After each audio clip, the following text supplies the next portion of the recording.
Welcome to Mother's kitchen. Mother's கிச்சனில் நம்ம இன்றைக்கி பார்க்க போகிறது easy healthy tasty French toast தான் பார்க்க போகிறோம். இது மார்னிங் அண்ட் ஈவினிங் டைமில் சாப்பிட்றதுக்கு ரொம்ப சூட்டபுளான ரெசிபி. இப்போ இந்த ரெசிபி பண்ணுறதுக்கு தேவையான பொருள்களை பார்க்கலாம். எக் ஃப்ரெஞ்ச் டோஸ்ட் பண்ணுறதுக்கு தேவையான பொருள்கள்: முட்டை 1 வச்சுருக்கோம், சர்க்கரை அப்படி இல்லைன்னா நாட்டு சர்க்கரை 1 டேபிள் ஸ்பூன், பால் 2 டேபிள் ஸ்பூன், எள்ளு 1 டீஸ்பூன் நம்ம எடுத்து வச்சுருக்கோம், வெண்ணெய் ஒரு 2 டேபிள் ஸ்பூன் அளவுக்கு தேவையான அளவுக்கு நம்ம யூஸ் பண்ணிக்க போகிறோம். பிரெட் ஸ்லைசஸ் 4 எடுத்து வச்சுருக்கோம். இப்போ ஃபஸ்ட்டு நம்ம ஒரு மிக்சிங் பவுலில் நம்ம இந்த ஒரு முட்டையை எடுத்து வச்ச முட்டையை நம்ம உடச்சி ஊற்றிக்க போகிறோம். ஃபஸ்ட்டு நம்ம பாலில் சர்க்கரையை கலந்துக்கலாம். பாலில் சர்க்கரையை கலந்துட்டு நல்லா இது ஈவனாக நமக்கு மிக்ஸ் ஆன பிறகு தான் நம்ம முட்டையை உடச்சி ஊற்றிக்க போகிறோம். ஃபஸ்ட்டு அந்த ஸ்டெப்பை நம்ம செஞ்சிடணும். ஃபஸ்ட்டு இது நல்லா கலந்து வரணும். கொஞ்சம் வெதுன்னு பாலில் நம்ம கலந்தாலும் கூட இதுக்கு சரியாக இருக்கும், சீக்கிரமாக கரையும். இது ஒரு 2 நிமிஷத்துக்கு சர்க்கரை நல்லா கரையிற அளவுக்கு நம்ம ஃபஸ்ட்டு இதை கரைச்சிக்கலாம். இப்போ நமக்கு சர்க்கரை கரைஞ்சிருச்சு. இப்போ நம்ம உடச்ச முட்டையை இதில் ஊற்றிட்டு இதையும் நம்ம நல்லா ஈவனாக மிக்ஸ் பண்ணிக்க போகிறோம். எக்கு ஒயிட்டு ரெண்டுமே நமக்கு ஈவனாக நம்ம நல்லா மிக்ஸ் பண்ணிக்கலாம். நீங்கள் சர்க்கரை அப்படி இல்லைன்னா நாட்டு சர்க்கரை எதனா ஒன்று யூஸ் பண்ணிக்கலாம், சர்க்கரை விருப்பப்படாதவங்க. இப்போ நமக்கு எல்லாமே மிக்ஸ் ஆகிட்டு நல்லா ஈவனாக கலந்துட்டோம். இப்போ நம்ம முட்டையை எடுத்து வச்ச பிரெட் ஸ்லைஸை ஒன்றா இதில் நம்ம டிப் பண்ணிவிட்டு வெண்ணெய் அப்ளை பண்ணிவிட்டு நம்ம டோஸ்ட் பண்ணி எடுத்துக்க போகிறோம். இதை முக்கி எடுத்துட்டு ஃபஸ்ட்டு மேலே நம்ம வெள்ளை எள்ளை நம்ம ஸ்ப்ரெட் பண்ணிட போகிறோம். அதுக்கப்புறமா வெண்ணெய் நம்ம தோசைக்கல்லில் அப்ளை பண்ணிவிட்டு டோஸ்ட் பண்ணிடலாம்.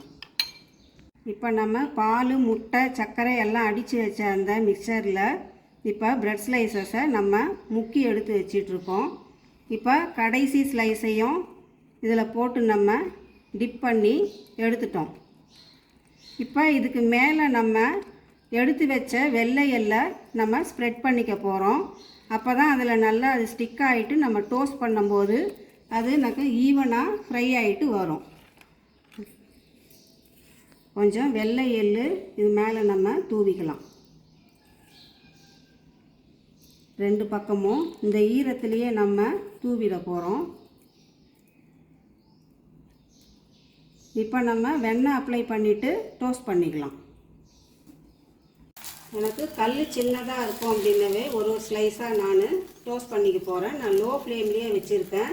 அடிப்பக்கத்தில் எள்ளு நம்ம தூவி இருக்கோம். இப்போ நம்ம மேலேயும் எடுத்து வச்ச எல்லை கொஞ்சம் நம்ம தூவிக்க போகிறோம். சுற்றி கொஞ்சம் பட்டர் நம்ம சேர்த்துக்கலாம். பட்டர் உங்கள் விருப்பத்துக்கு தகுந்த மாதிரி நீங்கள் சேர்த்துக்கலாம். ஒரு பக்கம் நல்லா டோஸ்ட் ஆகிட்டு வந்த பிறகு இன்னொரு பக்கம் நம்ம திருப்பி போட்டுக்கலாம்.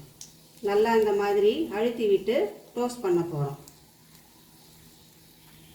பிரெட் டோஸ்ட் பண்ணும்போது ரொம்ப நம்ம ஸ்லோவாக நம்ம இதை திருப்பி போட்டு டோஸ்ட் பண்ணி எடுக்கணும், இல்லைன்னாக்கா கருகிடும். இப்போ நம்ம போட்ட பிரெட் ஸ்லைஸு 2 பக்கமும் டோஸ்ட் ஆகிடுச்சு. இப்போ இந்த ஸ்லைஸை எடுத்துகிட்டு நான் இன்னொரு ஸ்லைஸ் ப்ரெட்டு இப்போ போட்டுக்க போகிறேன். இது மேலே நம்ம ஆல்ரெடி எள்ளு தூவி வச்சுருக்கோம். எள்ளும் உங்கள் விருப்பத்துக்கு தகுந்த மாதிரி நீங்கள் சேர்த்துக்கலாம். இப்போ இதுக்கு சைடில் நம்ம கொஞ்சம் நம்ம பட்டர் சேர்த்துக்க போகிறோம். நான் உருக்கியே வச்சுருந்தேன். நீங்கள் பிளெயின் பட்டரை இந்த மாதிரி உருக்கி வச்சுட்டு கூட நீங்கள் சுற்றி விட்டுட்டு 2 பக்கமும் டோஸ்ட் பண்ணி எடுத்துக்கலாம். இது ரொம்ப ஈஸியாக செய்யக்கூடிய ஒரு பிரேக்ஃபாஸ்ட்டு. ஈவினிங் டைம்லேயும் இது ஒரு ஸ்நாக்ஸாக சாப்பிட்றதுக்கும் சூட்டபுளாக இருக்கும். இப்போ இன்னும் கொஞ்சம் பட்டர் சேர்த்துக்க போகிறோம். பட்டர் உங்கள் அளவுக்கு தகுந்த மாதிரி நீங்கள் சேர்த்துக்குங்க. நமக்கு இப்போ ஃப்ரெஞ்சு டோஸ்ட் ரெடி ஆகிடுச்சு. இது ஈவினிங் டைமில் இல்லை பிரேக்ஃபாஸ்ட் டைமில் ஈஸியாக அண்ட் டேஸ்டி ஹெல்த்தியாக செய்கிற ஒரு ஸ்நாக்ஸ் ரெசிபி இது. நீங்களும் ட்ரை பண்ணி பார்த்துட்டு எங்களுக்கு கமெண்ட்ஸில் தெரியப்படுத்துங்க. இந்த வீடியோ பிடிச்சிருந்தா லைக் பண்ணுங்கள், ஷேர் பண்ணுங்கள், சப்ஸ்கிரைப் பண்ணுங்கள். Thank you. Have a nice day.